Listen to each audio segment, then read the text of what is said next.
Friends of the Real, you all have no idea how excited I am for our guest co-host today. She's a host, a fashion designer, actress, and a singer whose song just won a Daytime Emmy.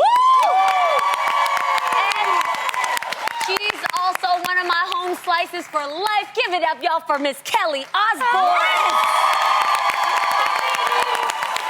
So honored to be here on this show. You have no idea. Really? We've been talking about it for so long. Yes. So it's nice to finally be here. Really? I'm excited. I was all nervous this morning, like getting ready. Like I had to put my best dress on, make sure my hair is good. Oh, girl, the hair is laid. You ladies look amazing. You're on fleek every single day. I like your tattoo too. I love it. Tattoo on the side. Yes. I won on both sides. One that says stories, and one Yeah. that says solidarity. I love it. That's so dope. All right, you guys, no one actually keeps it realer than this one right here. Right. Like, I don't even need to ask. I know she's ready for girl chat, right? Yes. First up, the Daily Mail reported that a user by the name of Lori Williams sparked a fierce debate on the site Mumsnet after criticizing her ex for taking a picture of their 9-year-old daughter in the bathtub. Some users on the site felt that 9 was too old to be photographed in the tub. However, others felt that it would be okay if the child was hidden or, obscured by like toys or bubbles. So, what do you guys think? Tam, you're a mom. Yeah. I mean, I think there's... Honestly, I mean, I don't know. I didn't see the picture. Okay. I think nowadays dads are a lot more involved than they were back in the day. So we have to give them props for being present for their children. First off, okay? And then you have to think about single dads. So I'm trying to remember when I think I was around 8 years old when my mom, would take pictures of my sister and I in the tub. I don't remember my dad ever doing it because my mom was a little bit more old school. We weren't even allowed to sit on my dad's lap. That's just how it was, right? That's just how it was back in the day. But I truly believe it's all about the child vocalizing when they are ready, when they're not ready. So for me, I'm gonna wait till Arai, which I think is maybe 7 or 8, when she starts to feel, you know what, Daddy, I just want mommy. I feel more comfortable with mommy being with me, and I'm definitely not gonna, take pictures of her and just, spread it out to the world. Did he spread it out, or did he just No, send I don't it think to he's his wife? spread it out. He I think only just sent it the to photo ex-wife. it's not his wife, so this is his ex. Ex-wife. Right. So he just sent the photo to her, like, hey, giving her a bath, getting her ready for bed, or something to that effect. That picture, when it exists on a phone, it exists in clouds, it exists in the atmosphere. You gotta be careful, man, because that picture can go anywhere. So I understand that. However, I gotta say, when I heard about this story, I was kind of thrown off because I was like, when you grow up in certain households where there's not really a bedroom and a bathroom for everybody, like I grew up in a 3-bedroom home with 15 family members because my family sponsored the rest of my family over from Vietnam to live. We didn't have anything called privacy. When I was on a tour bus. Yeah. Oh, a tour bus is even worse? Woo. You have one bathroom that you can't even use to take a number 2 in. You have to stop at a truck stop. Oh. And you pretty much, your bedroom is the size of a coffin. Because it's a bunk bed. Yeah. And it's just up to 12 people. And you're all trying to get ready and find your clothes and... So everybody naked? No. Oh. My dad had very strict rules about that. When my dad did bathe us when my mom was away, he always made sure that the girls wore bikini bottoms because he was, like, he's always been that way. Okay. I don't think I've ever seen my dad naked unless, like, he was on the couch in his underwear and, like, a ball popped out or something. And then you'd be like, oh, Dad! But other than that, he had very strict rules about that kind of stuff. Yeah. But at the same time, I get leaving the door open while your child is in the tub. But at 9, I think, especially for a girl, that's when you're starting to learn your independence and want to do things starting to develop. for yourself. Yeah. Yes. I certainly wasn't developing at 9. Right? No, I wasn't. Me neither, girl. Well, I kids- was late. Yeah. But do you remember actually when you started developing that you got the sense of, I need to start protecting and covering? Like, I remember For me, that. it was 8. Okay. I remember that. Dang, you got boobies at 8? No. What I mean is I really recognized, like, wait a minute. These are breasts. And Are you there, God? They're Margaret. they're Private private. parts. They are private part, and they're going to grow into something bigger. I guess I learned. That's when I started learning to be shy about my body. If someone of the opposite sex was in the room with me, because at one point, all 3 of us, my sister, my brother, well, yeah, it was Tia and I and Taj. Yeah. We all would take a bath together. Yeah. And then around 8, I was like, wait a minute.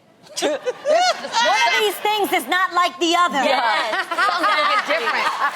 So that's right. what I mean by I noticed, things were gonna like start you're developing. You're so classy. I was went and got the self-aware of hand that. mirror, and I went and back into my bedroom, and I was like, let's check this stuff out. Oh, yes. I wanted to see everything that was going on. With your brothers? No! No, with me. I wanted to see everything that was I happening. did the same thing, and I was like, I am never doing this again. It's so ugly. Oh, when you looked at yourself Through the mirror, I'm like, ugh. No. It's like, a little scary. It's not It's, like, whereas- amazing. Whereas a penis is always funny. Right. I think sometimes you can, especially in school in England, we'd have to do swimming class, and everyone would change at the same time. Co-ed? No. Oh, okay. I went to So an the all-girls girls would. school, and that was the part where we started like discover like who was getting boobs, who wasn't. Yeah. Right. I remember the first girl that got pubic hair in my school, and it was just like the biggest deal. And that's when I realized, oh, okay, girls go things differently, and everything. I went from sharing a room with my brother to having my own room. Yeah.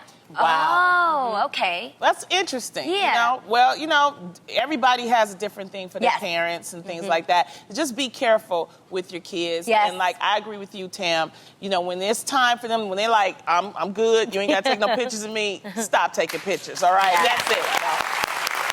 Well, if you like to sing in the bathtub or your shower, you better listen up. Even though it's only been off for a year, there's already talks of an American Idol reboot coming to ABC. Yeah. Really? I'm so shocked by this. Yeah, TMZ reported that the relaunch is slated for March premiere in 2018, and that it's unlikely that Ryan Seacrest will return as host due to his new commitments hosting Live with Kelly and Ryan now in New York. So let me ask this to you, Kelly.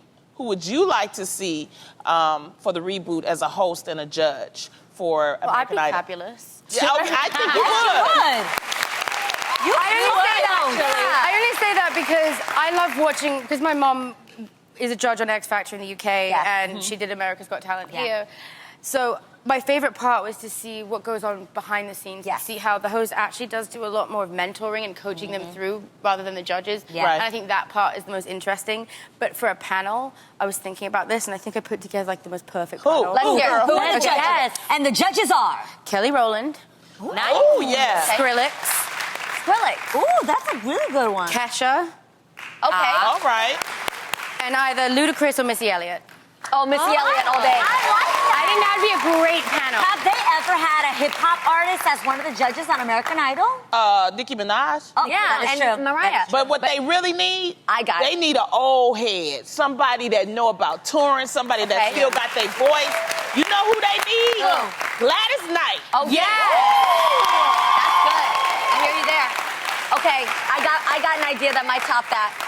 I think American Idol has always needed one of the major stars who made it from American Idol, like Kelly Clarkson. yeah. That's really good, yeah. Come on, Good. somebody who actually went through it, somebody who knew Yeah. that would Very somebody. good. That's a good idea. Come on. That's such a good one. Who would you have, Tam? Well, you see, I'm all about the OG Simon Cowell. I would love for him to come Okay. back. Oh, yeah. I love Yeah. him. Yeah. Because he's real. He's Whether brutally you like He him really or is. not, he would be really honest. And I would say more than half the time, he was telling the truth. That's the He thing said about things Simon. that He people were tells you afraid the- to say. I'm just Yes. saying. He tells you the truth. He's nice in person, though. Have you guys met him in person? He's a good friend of mine. He's like completely the opposite. Yeah. He's I never love it. changed with me. He still tells me exactly what he thinks. If I walk in the door and he's like, "What have you come dressed as today?" I'm like, "Thank you, Simon." But he's always honest because then I'll look back and I'll be like, "Oh, he was so right." That is funny.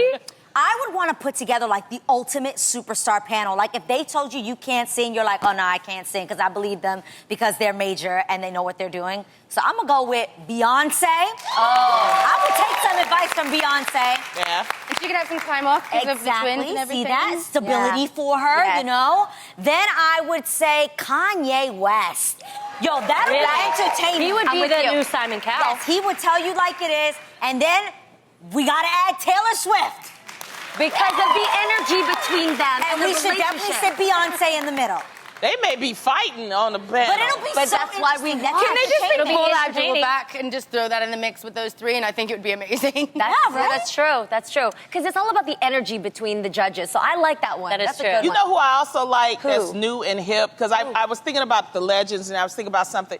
Harry Styles. I like him. I think You're right. he's really He's good. adorable. You know, because he's been in a group and now he's like on his own. Wasn't and he's, he on X Factor. X Factor? Mm-hmm. Yeah. Yes. I think it would be good for it. But I'm excited. I hope this really happens. I really do. So, because the reason why they're talking about it happening is because right now, The Voice is 2 cycles. And so now they're saying, well, if you put in American Idol, that will ease up 1 cycle of The Voice and it'll give you something new and different. To watch. You know, as far as to watch. So hopefully it'll happen. That would be awesome. I'd be watching. What's great when things get a second life, like for instance, your shoes. Okay, you guys, you have to check this out. According to The Sun, flight attendants have been selling their used shoes to people who have foot fetishes. Dang. This is real, man. Yes, real. right? Okay. can There smell are it. actually people who want the heels worn by flight attendants who walk up and down the aisles of airplanes all day Wow. long. And you guys, it could sell up to $65 online. So first of all, how much do they spend on their shoes? Yeah, Because I'm trying to think of the profit here. Like, Right? if you're gonna I do don't this. know. But would you guys ever sell a pair of your stinky shoes like these flight attendants are doing? I'm just saying. Why they gotta be stinky, Tamara? I don't know. Why my That's shoes bullshit. gotta stink? That's I don't part of know. the thing, I think. Well, they're flight attendant shoes, so they've been traveling. They got a lot of wear. So, I mean, to answer your question, it's probably been for years. So they're going to make a profit off of it. I just don't know. And they say that the more they describe it, when you look at the descriptions, it still has an aroma of foot. Yeah, okay. Yeah, because people with foot fetishes. Guys, I got It's the the number weirdest- 1 fetish. One of the number 1 fetishes. Yes. Foot fetish. Someone DM'd me, you guys. Uh-oh. What? That watches the show. I got your DM. And he asked me if I could please send him photos of my feet. Girl, you need to decline. He said, the weirder thing is that I actually didn't find the request. Israel saw it on my DMs. Oh my God. We were actually looking, someone said they had sent me something for work, and I was like, babe, just go through it and see if you can find it. He's like, what is this? And the person was like, I love your little feet. He's like, your feet are so little. I just wanna, he wanted, real. Adrian. But you know, we Request can't me make fun of photos. people's sexual fetishes. You know what I'm saying? Everybody has something that they do that is might be seeming to the other weird. Well, Right. you know- But if they're making a bit of money from their shoes, that's fine. But the only thing I can think of is every time I'm on an airplane, Joan Rivers taught me this trick. Tell me. Is if you ask them for 2 mini bottles of vodka. Yeah. Yes. And then I throw it all over the floor and all over the airplane bathroom. And you so sanitize. Yeah, so that when you step down, because there's no real way of cleaning an airplane after it's been built. So it sanitizes Interesting. it. But I come out smelling like an alcoholic because I'm in there praying to God there's no turbulence and that I don't hit the sides of anything. That's and then true. I come out That's stinking of vodka. Right. But it really does work. So I just keep thinking about how dirty airplane bathrooms are. And could you imagine they get that shoe, give it a good old lick? Ooh. Yeah. What do they? My So question gross. is, what do they do with the shoe? They smell it, smell and it. You they know what get they do into with it. it. No, I like what, Lonnie? Wait, I don't. Okay, I want to say this. Somebody DM me too, right? Oh. You gotta stop talking about feet on this show because, because I talk about I don't have a baby toenail. Neither do I. You don't either? No, I call it the toenail. Hey You Guys toe because it looks like It looks like from the just Goonies. this. It just looks just like this. That's what it looks like. It looks like a nubbin. Yeah, and there's that's all no it looked toenail. like. Well, the dude DM me, and he was like, I really want to see you and that little no-nail baby toe.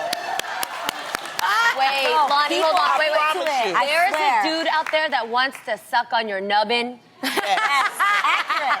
That's called nubbin lubbin, okay?